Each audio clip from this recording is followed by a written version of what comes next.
돈이 몰리는 곳 명동 부테크 오신 여러분 환영합니다. 오늘도 여러분의 절세를 책임지는 절세미녀 인사드리겠습니다. 네, 세금 이지입니다. 지금 몇 월 달이죠?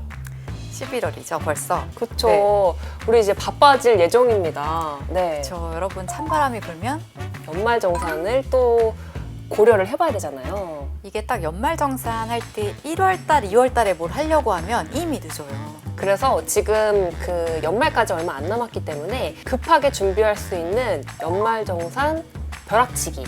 오, 좋은데요? 괜찮죠? 급하게 네이밍. 급진급반. 그거는 다이어트 그거는 아닌가? 너무 다이어트에 제가 꽂혀 있어가지고 예, 급하게 준비하는 세금도 여러분 다이어트를 하셔야 되잖아요. 예, 그런 괜찮다. 취지에서 예, 급하게 준비하는 연말정산. 네, 급진급반 연말정산편 한번 저희가 준비를 해봤습니다. 네. 사실 저희가 그 벼락치기를 준비할 때 시험 뭐 하루 전, 뭐 1시간 전 이렇게 보는 거기 때문에 전체를 다 훑어볼 수가 없어요. 그래서 저희도 한 좋습니다. 3가지만 한번 준비를 네. 해봤습니다. 그래서 첫 번째 순서는 절연입니다. 어차피 절세는 연금저축 계좌다. 또 나왔죠, 또 나왔죠. 네, 또 나왔습니다. 예. 뭐니 해도 정말 연금. 예, 이게 왜 좋냐 하면 급하게 할 수 있으니까. 지금 2달밖에 안 남았는데 여러분 가능합니다. 예, 첫 번째로는 우리 계속 배웠던 연금저축 한도, 연금저축계좌에서는 600만 원, IRP를 활용하면 최대 900만 원까지는 다달이 넣으실 필요 없이 한 방에 그냥 넣으시면 거기에 세액공제 이제 5,500 연봉 기준으로 13.2%, 16.2%를 받으실 수가 있습니다.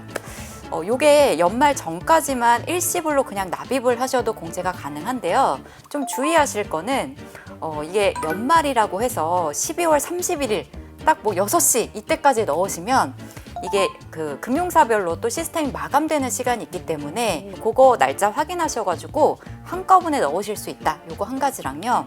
두 번째는 이거 짚어주는 세무 전문가 많이 없는 것 같은데 제가 합니다. 네. 납입연도 전환이라고 들어보셨나요? 원래 우리가 공제 한도는 600만 원, 900만 원이지만 연에 1,800만 원까지는 불입이 가능합니다. 그렇기 때문에 전년도에 내가 그 공제를 받지 못한 부분이 있다. 예를 들어서 1,800을 불입을 했고 공제는 900까지만 받았다라고 하면 작년에 받지 못했던 부분을 2월에서 신청해서 공제 받을 수 있는 제도가 있기 때문에 만약에 그런 분들이 있으면 이거 활용하셨으면 좋겠습니다. 네. 아주 꿀팁에 꿀팁까지 얹어서 잘 알려주는 사람 없어요. 네. 아무리 급하게 준비를 해도 이렇게 포인트를 집어간다면 세금 많이 줄일 수 있지 않을까 싶습니다.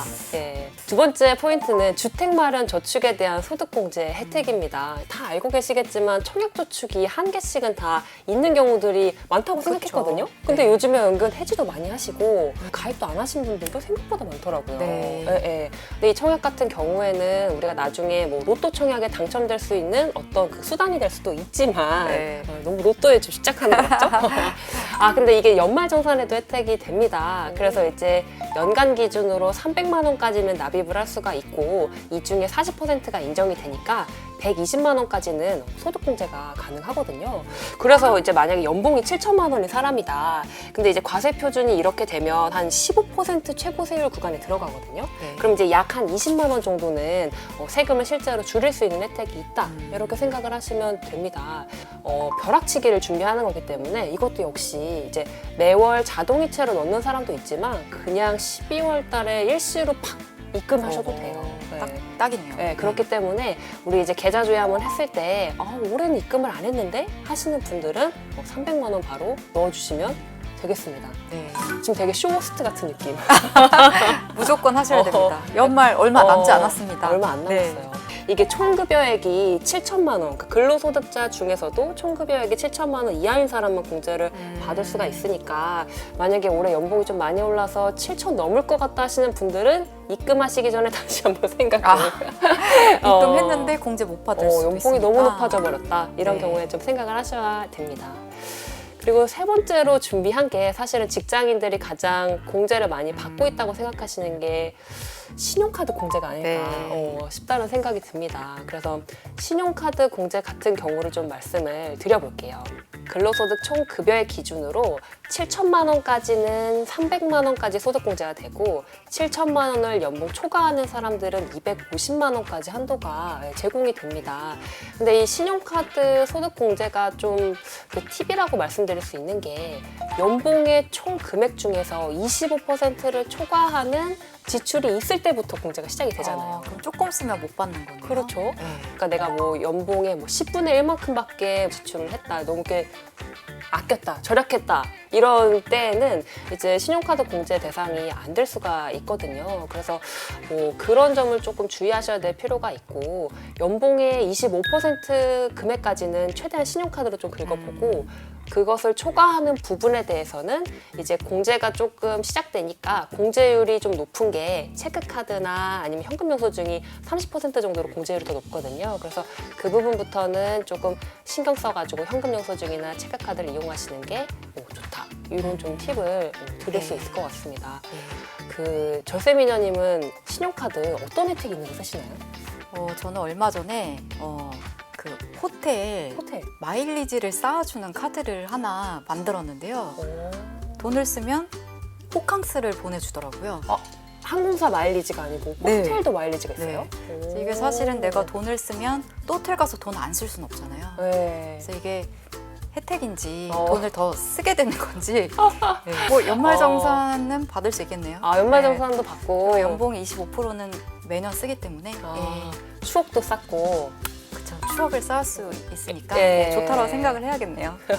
생각보다 체크할 게 굉장히 많아요. 그래서 내가 신용카드를 여기저기서 긁고 다녀도 어떤 항목들은 공제 대상이 되고 어떤 항목들은 공제 대상이 또 안 되는 경우들이 있거든요. 그래서 대표적으로 제가 자주 궁금해 하시는 세 가지를 한번 찝어봤는데 면세점에서 이용한 거는 대상이 아니다.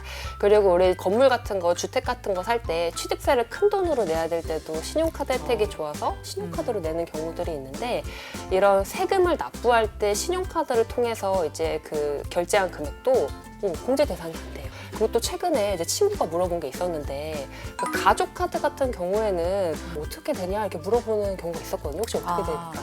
가족 카드 같은 경우는 명의자 기준으로 공제가 들어갑니다. 그래서 내가 배우자 거 대신 결제를 해준다고 해서 내 이름으로 공제를 받을 수가 없다라는 거, 명의자 기준이라는 거를 또 유의해 주셔야 됩니다. 그래서 생각보다 신용카드도 공제를 똑똑하게 받으려면 되게 그 여러 가지 포인트를 많이 알고 있어야겠다라는 생각이 좀 듭니다. 네, 저희가 이번 시간에는 12월 달, 11월 달에 급하게 준비해야 될 그 연말정산의 벼락치기 팁 3가지 정도로 말씀을 드렸고요. 한번 고민해 보시고 최대한 입금을 할 것인지 편리하세요. 아니면 적당히 할 것인지 한번 고려해 보셨으면 좋겠습니다. 그러면 구호 외치고 한번 끝내볼까요? 네. 세금 꿀팁은 명동 부테크로